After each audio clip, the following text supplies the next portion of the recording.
My text this morning is going to come out of the book of St. Matthew, chapter 24. And if you're familiar with Matthew, you'll know that chapter 24 is kind of an apocalyptic chapter. Jesus is talking about the end times and things that are going to take place. But I'm actually going to be focusing towards the end of chapter 24, where Jesus speaks specifically of two different types of servants that he's going to find when he comes back. So I'm going to start in verse 36 and continue through the end of the chapter, which will be verse 51. It says, "But no one knows of that day and hour, not even the angels of heaven, but my Father only. As the days of Noah were, so will the coming of the Son of Man be. For as in those days which were before the flood, they were eating and drinking, marrying and giving in marriage, until the day that Noah entered into the ship. And they didn't know until the flood came and took them all away. So will the coming of the Son of Man be. Then 2 men will be in the field. One will be taken and one will be left. 2 women will be grinding in the mill. One will be taken and one will be left. Watch therefore, for you don't know in what hour your Lord comes." Now he's telling them this because he's about to give them a warning. And he's telling them to watch and to look for these things. And he says, "But know this, that if the master of the house had known in what watch of the night the thief was coming, he would have watched and would not have allowed his house to be broken into. Therefore also be ready, for in an hour that you don't expect, the Son of Man will come. Who then is the faithful and wise servant whom his Lord has set over his household to give them their food in due season? Blessed is that servant whom his Lord finds doing so when he comes. Most certainly I tell you that he will set him over all that he has. But if that evil servant should say in his heart, 'My Lord is delaying his coming,' and begins to beat his fellow servants and to eat and drink with the drunkards, the Lord of that servant will come in a day when he doesn't expect it, and in an hour when he doesn't know it, and will cut him in pieces and appoint his portion with the hypocrites. That is where the weeping and grinding of teeth will be." There's a old quote that has been attributed to one of the former leaders of the Soviet Union before it fell and became Russia again. His name was Nikita Khrushchev. And it's been attributed to him for some time now. And the quote says, "We will take America without firing a shot." Now, as to whether or not Khrushchev actually said those words is disputed to this day. Some say that he did. Others say that he didn't. But no matter who actually spoke the words, the point that I'm trying to make is that the principle behind this statement itself actually makes perfect sense if you were to analyze it. Because it insinuates that one could implant ideas of division inside of this nation that would slowly turn the house against itself until one day the two sides are no longer looking out for each other's best interests, but instead are finding ways to destroy each other. Now, it happened to this nation once before during the U.S. Civil War, and the country was split in half, and it was brought to arms. State against state, friend against friend, and brother against brother. Families were literally fighting against each other because it had become so strong, because they could not live under the same roof any longer with such differences of opinion. And when you think about it, what more sure way is there of actually destroying any entity than to divide it from within itself? Jesus himself spoke of this in Matthew chapter 12 when he said, "Every kingdom divided against itself is brought to desolation, and every city or house divided against itself will not stand." And you can look all down through history, and you can find example after example of these words actually ringing true. And you can read stories of empires crumbling from disunity, and it all began on the inside. Didn't matter what their military might was, the disunity came from the inside. It wasn't an external threat. And the same is true for everything in this life, and it's not just nations that I'm talking about. Just like Christ indicated in what I just read to you. Now, this is why Satan tried to sow seeds of disunity between even Jesus and the Father during the temptation of Christ. So he whispered words in Jesus' ear that appealed to Jesus' human nature, trying to get Christ to do something that would divide him against the will of God. And then in other areas, there are marriages that end in divorce because the couple became divided from the inside, one against each other. So you have in marriage two people that God Himself is declaring becomes one. Now there's something very spiritually significant there. When God Himself says the two shall become one, and Jesus confirms it in the New Testament.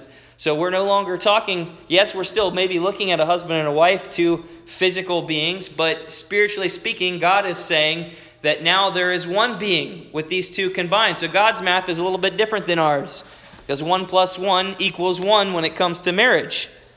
So you have two people, as I said, that God is declaring as becoming one. And there's something spiritual that's going on there, as well as physical. Yet many times, instead of walking together as that one entity in the unity of the Spirit, society actually encourages us to have independent thought and actions away from our spouse. Now, Satan uses the world to whisper those things in our ear like he did to Christ in the wilderness. And he tells us that we can't trust our spouse, that we must look out for our own self-interest in all that we do and make our own decisions apart from our spouse and become our own person. And we believe the lie.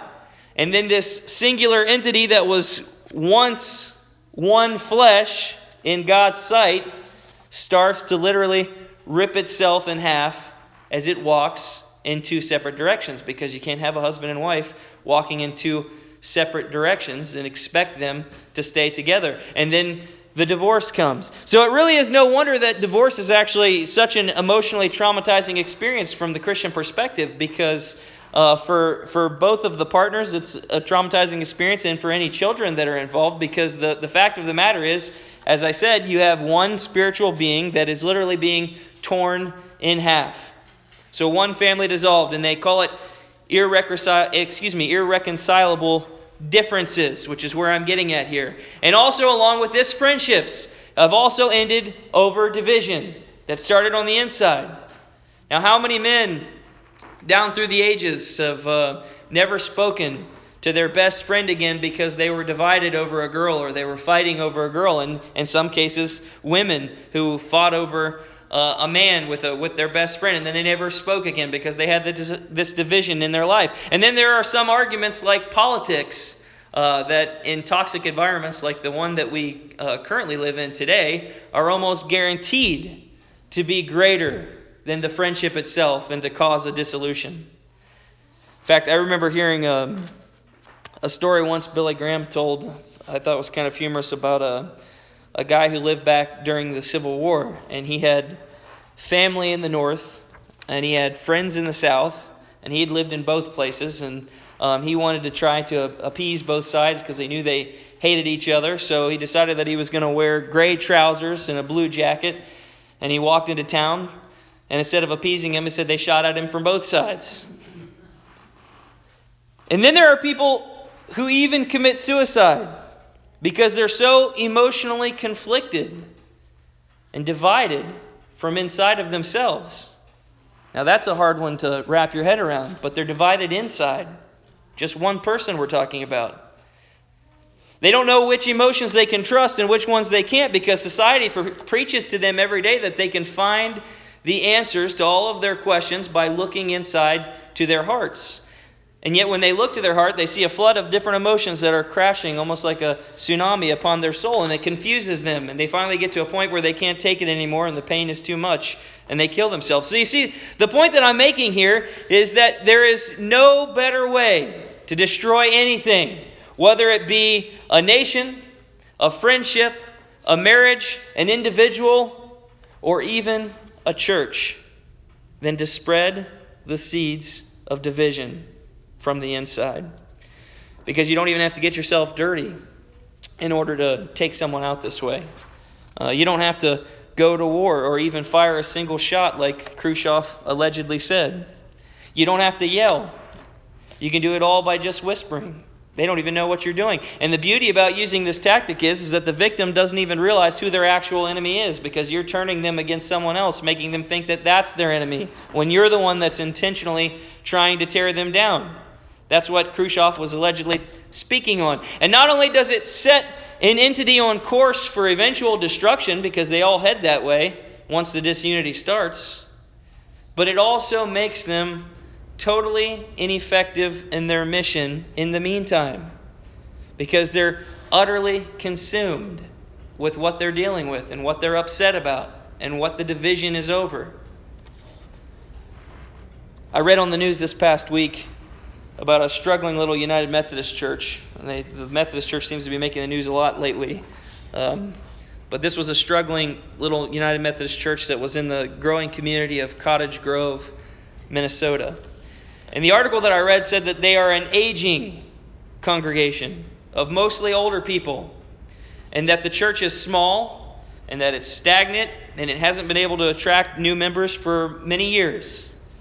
And for a while now, they've been trying to figure out what to do to reverse this trend. So they did what all little struggling churches these days do when they're trying to figure out how to get new people. And they formulated a business plan to try and figure out what they needed to change in order to turn the ship around and to keep the church doors from eventually closing. And what they eventually decided on was to shut the church down in June, this coming June.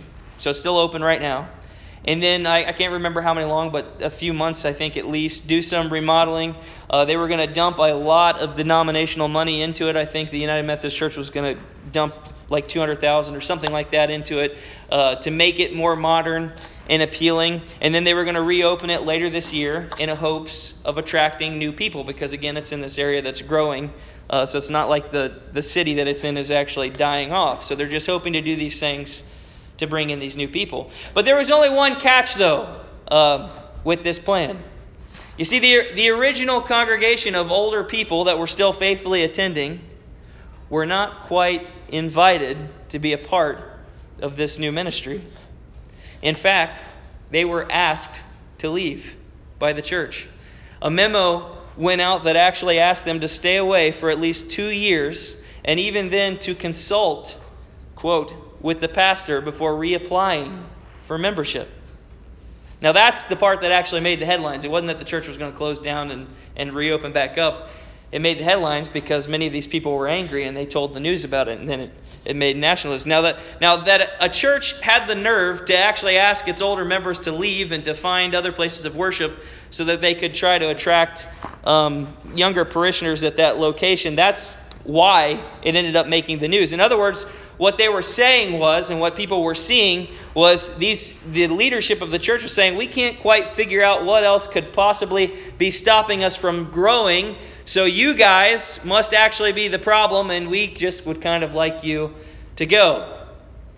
We thank you for keeping us afloat as long as you did, but your services will no longer be needed or wanted. They kind of gave the congregation a pink slip. And yet, that's really what the church has become all over. Now, a day or two later, after all of this negative publicity hit in the headlines of a local church that was asking its older members to vacate the premises, actually made national news, like I said, which they weren't expecting. The church leadership was on the defensive, of course, because everyone was crashing down on them, and they tried to deny that was what they were actually doing. But I read their statements, and I read the articles that came out after that, and they really couldn't spin it in a positive direction, no matter how hard they tried to, although they tried really hard, but they couldn't smooth things over. In fact, the pastor was quoted as saying, "We are asking them to let this happen. For this to be truly new, we can't have the core group of 30 people." Now, I'm sure that there are probably a range of different emotions going through your head as you heard me tell you that story, especially since we're a similar congregation. Sometimes on our better days, we have about 30 people here. So there's probably a core group of 30 people. There are some younger people here, but we've got an aged congregation here as well. So we're very, very similar. So I'm sure many different thoughts came to your mind as I mentioned this and how you would feel. And maybe offense and anger are probably at the top of the list. And I mean, how could any church tell its congregation that they are no longer welcome because of their age? It seems offensive. It goes against the very principle of the Great Commission, which is to go forth and to make disciples of all people, which is what Christ told us to do. But you know what? I want to say this morning. I'm not shocked, and I'm not even surprised at all with what this church did. You see, this just represents to me the final divorce, the beginning of the end. It's the culmination of a division that's been going on in the church all over America for decades now, actually even longer than that. We've got young versus old. We've got hymns versus worship. We've got hymnals versus screens.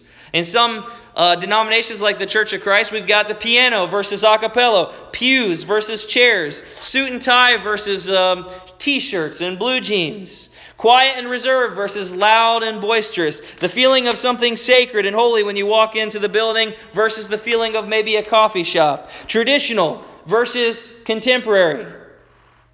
Congregations divided. Denominations split and churches closed. All because of this great generational divide of what church should look like. And no one will budge.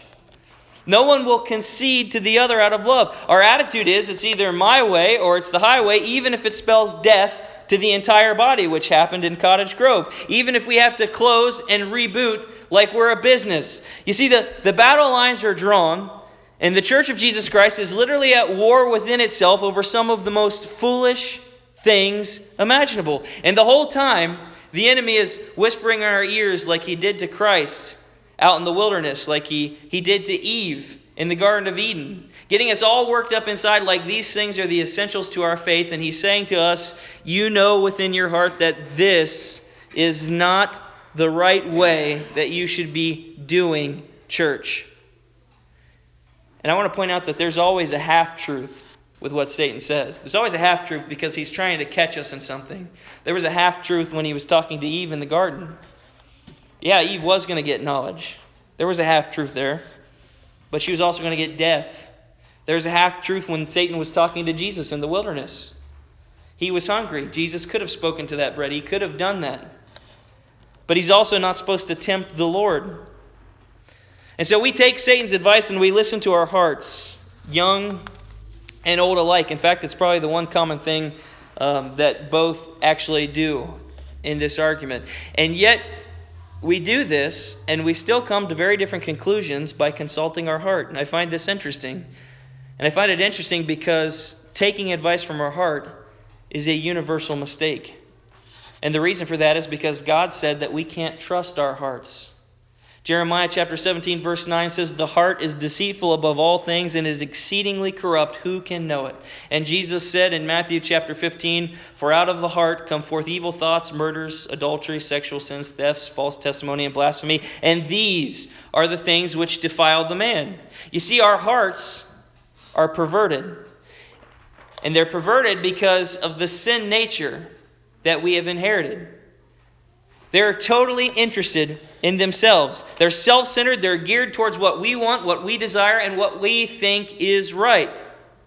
Now, if you find me a chapter and a verse in the Bible that describes an ordinance from God on exactly what a church worship service would look like, from the invocation all the way down to the benediction, I'll go ahead and join one of these two camps, either traditional or contemporary, and I'll fight for one cause or the other. But I won't do that because the fact of the matter is you aren't going to find it because it isn't there. And it isn't there because Christianity is not, and I'm going to say that again, is not about how we are handling the worship service. But it is all about how we are representing God and humbling ourselves and submitting ourselves to each other out of love.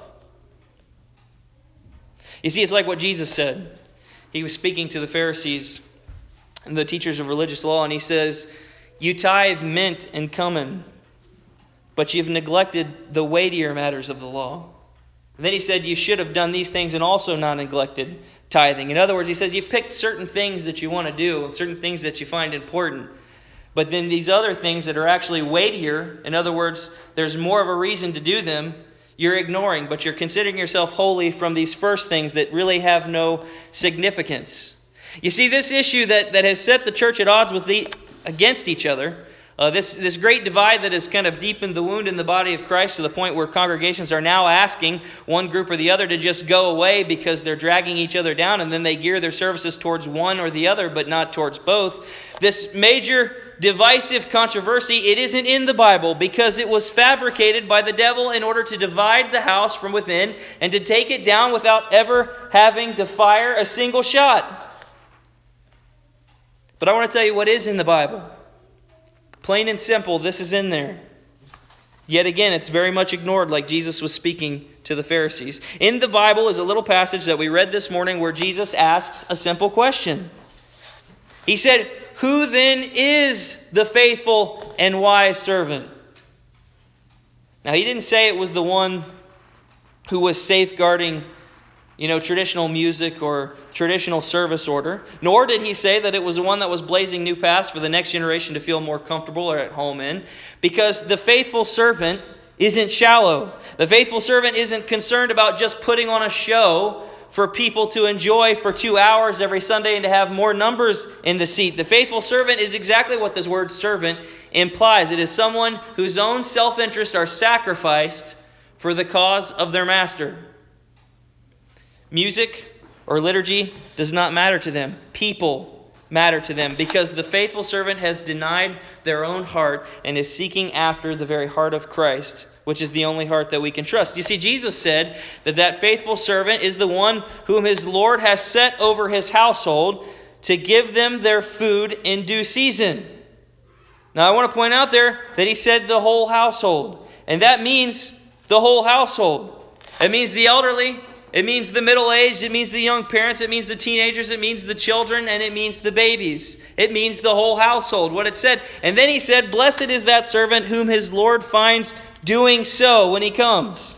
You see, we are called as Christians to build each other up in the faith and to feed each other spiritually and collectively.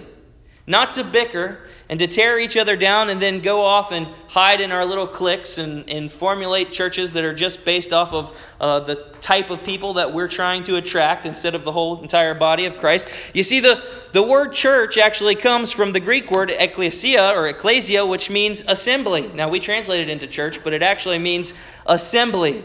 It's a togetherness. It's a bunch of people. And the Bible says that the assembly all fits together as a physical body of Jesus Christ on this earth, and that we all together have a part to do it in His work. Yet the body of Jesus Christ right now is in the middle of a great divorce. This organism that is supposed to be one in Christ, like how I talked about the man and woman in marriage, supposed to be one, spiritually one with Christ, continually listens to the lie that we must look out for our own self-interest first instead of meeting the spiritual needs of those that are around us like our Master ordered. And slowly and very painfully, this portion of the body rips from that portion until nothing is left but just a painful, bloody mass that's paralyzed and can't do anything. And meanwhile, during the separation, the remnant that is left is totally ineffective at winning the loss because they're only focused on this civil war that's taking place within our ranks. And I mentioned, one issue, like traditional versus contemporary, but there's all sorts of issues that we're divided over. I use this one today just because of what happened with that particular church. But what I'm trying to convey is that 2,000 years after its founding, the church has become almost totally useless in offering hope to the rest of the world, at least here in America. I know that there are other places in the world where it seems to be more on fire, but here in America it seems almost totally useless. Now we all know that, but we can't seem to figure out what to do about it because we don't realize what is causing it. We're laughed at by the world because of how pathetic and ineffective we actually are. And all of this is going on, and the church is crumbling, and we're forming our own little cliques, and we're dividing, and we're moving towards this great divorce that we're seeing take place, and nobody ever fired a single shot to get these results. Now, what I'm saying here is that as a Christian, we have a great calling placed upon our lives. And with that calling comes an even greater responsibility. Now, like it or not, we are here for each other. If you fellowship here only to get something for yourself, then you are not walking in the life that Christ has called you to walk in. Christianity is not a loner's religion. We are here to feed each other. We are here to take care of the spiritual needs of each other, and we cannot get comfortable or complacent and or religious about what we do and how we do it in this building. And most of all, we cannot listen to the lie from the devil that says that this faith is all about us and what we want, because I'm here to tell you this morning that it's not. Christ said to Peter, "On this rock I will build my church." Again, the word assembly. He didn't say, "On this rock I will build my individual." Now we can learn a lot from the lesson of the Cottage Grove United Methodist Church that I mentioned today. Now I think it's a harbinger of things to come, because God allows these things to go on for a while. He'll allow us to be divided. He'll allow us to be continuing to claim to be His followers, but not actually doing His work. He allowed Israel to do it for a long time, and He'll warn us about it. But eventually He says enough. Like in Psalms chapter 50, verse 21, He said, "While you did all this, I remained silent, and you thought I didn't care. But now I will rebuke you, listing all my charges against you." As Jesus said, eventually the wheat will be separated from the tares. He's going to want to know who's actually following Him and who's in it just for themselves or for what they want. Now, I don't know about you, but when Christ comes back, I don't want to be found holding on to things that make me happy. Instead, I want to be found feeding those in His house. So the question is, who then is the faithful and wise servant? And the answer is the servant whom his Lord finds doing so when He comes. Our closing hymn this morning will be number 333.